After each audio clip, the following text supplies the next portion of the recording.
Welcome to the Workface. So I'm going to be watching the match today from home because I can't get up to the game today at Yeovil. A lot of banter in the pub last night with a pal of mine who's a Yeovil fan. So he's convinced that Yeovil need 9 points to win the league and he'll pick up 3 today. I'm saying you're not getting any off us, mate. You'll be still after 9 points at the end of play. What is the team lineup today? Mark Halstead in goal. I'll show you on the side there or there somewhere.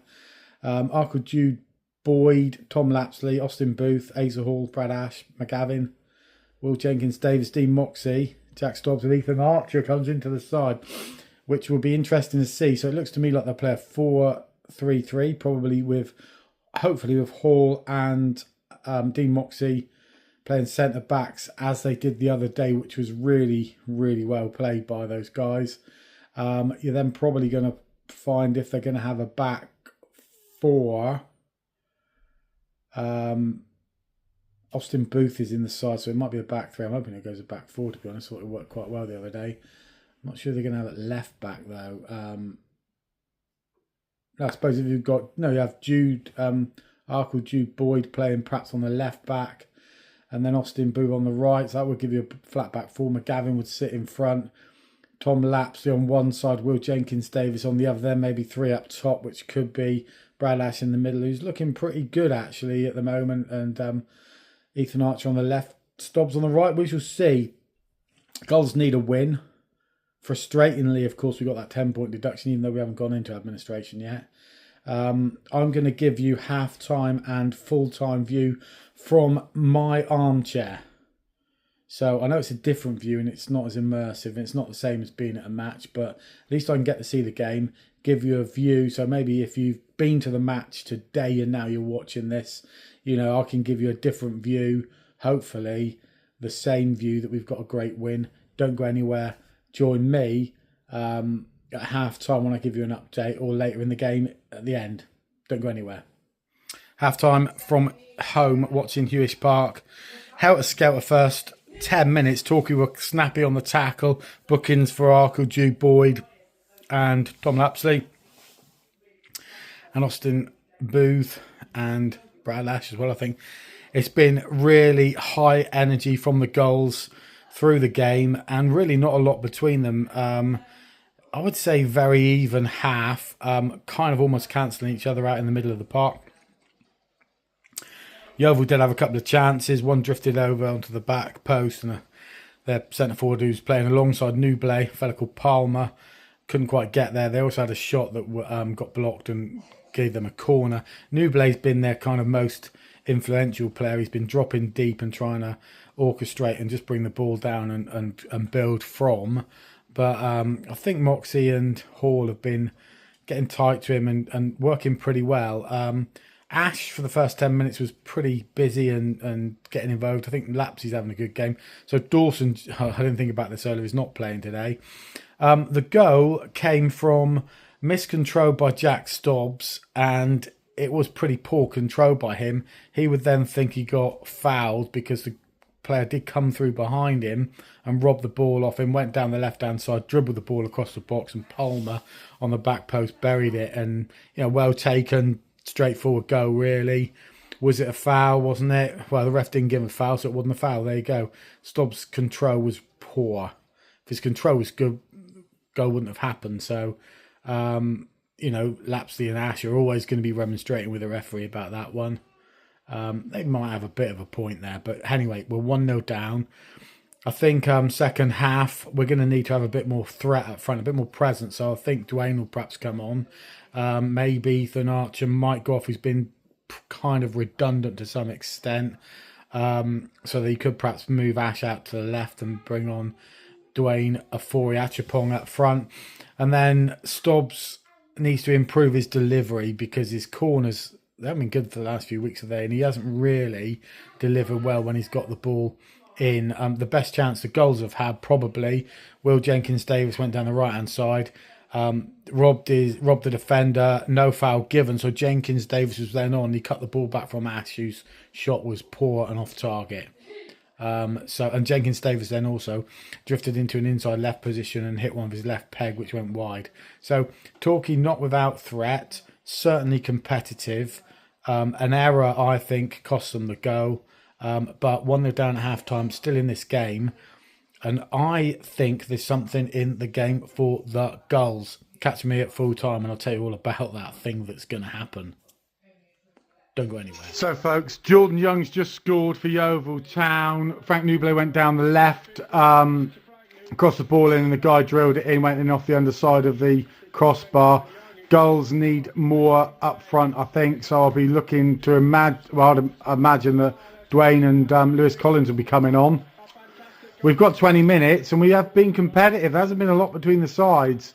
We just haven't got enough bite up front at the moment. A change and a bit of mojo. You know, none of this looking like you're down on your haunches.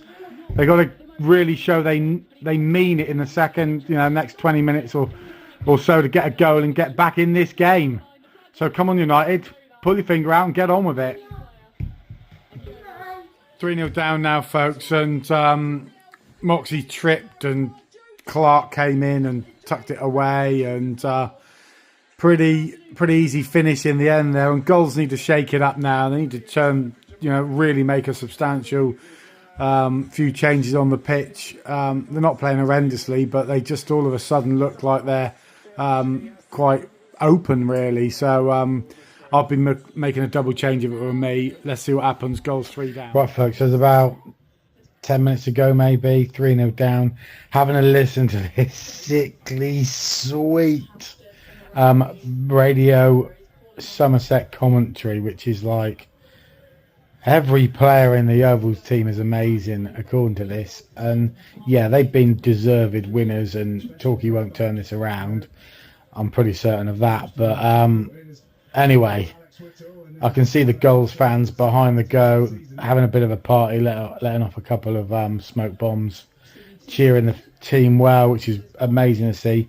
Ethan Archer's just had a shot, so 84 minutes on the clock. Ethan Archer's just had a shot, which was headed over the crossbar by a defender, so cleared, and the goals have got a corner. So we got Big Dwayne up front now, who came on for Tom Lapsley.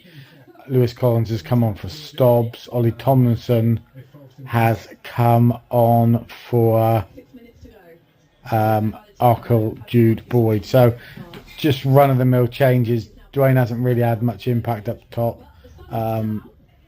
Ash is sort of getting a little bit involved on occasion, but Torquay are just sort of kept back in their own half, and when they do get the ball forward into a strong wind and a fair bit of rain coming through at times, they can't really seem to make it stick up there and get any sustained pressure.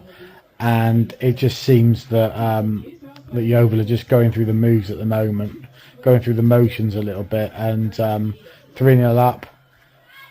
If I was a betting man, it's going to probably end 3 or 4, but hey, maybe I'll be wrong. Maybe the goals will just get a little bit of pride back. Tell you what's going to happen, don't go anywhere.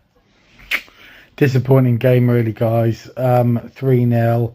Yeovil was solid, really comfortable second half. I think as soon as they got that second and third go, quick 1-2 on about 60 minutes, it was all over then. And then it's easy then for Yeovil because 1, they're top of the league, 2, they're 3-0 up. Torquay trying to get back in the game and working hard, but there's a difference of quality today between the two teams, where you've got Yeovil Town are playing properly weighted passes, accurate passes into players.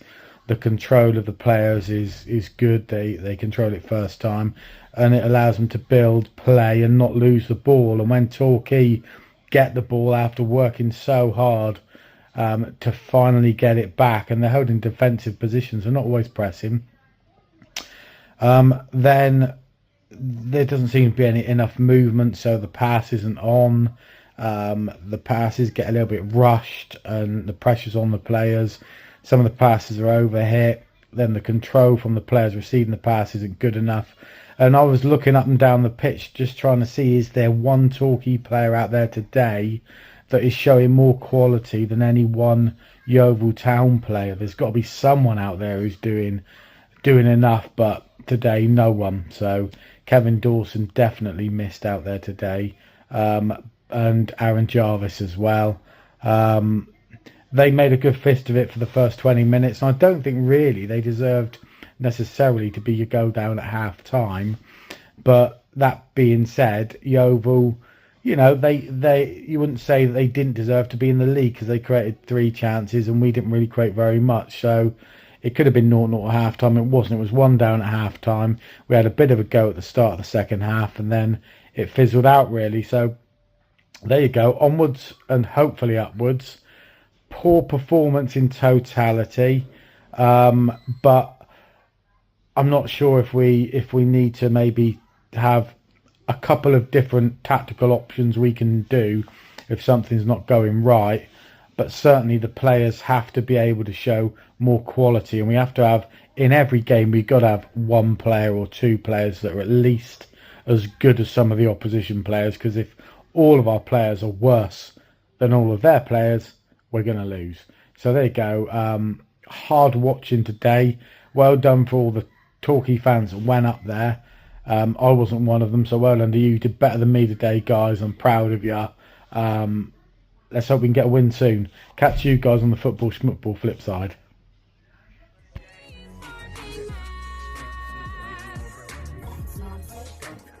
I couldn't have said it better myself.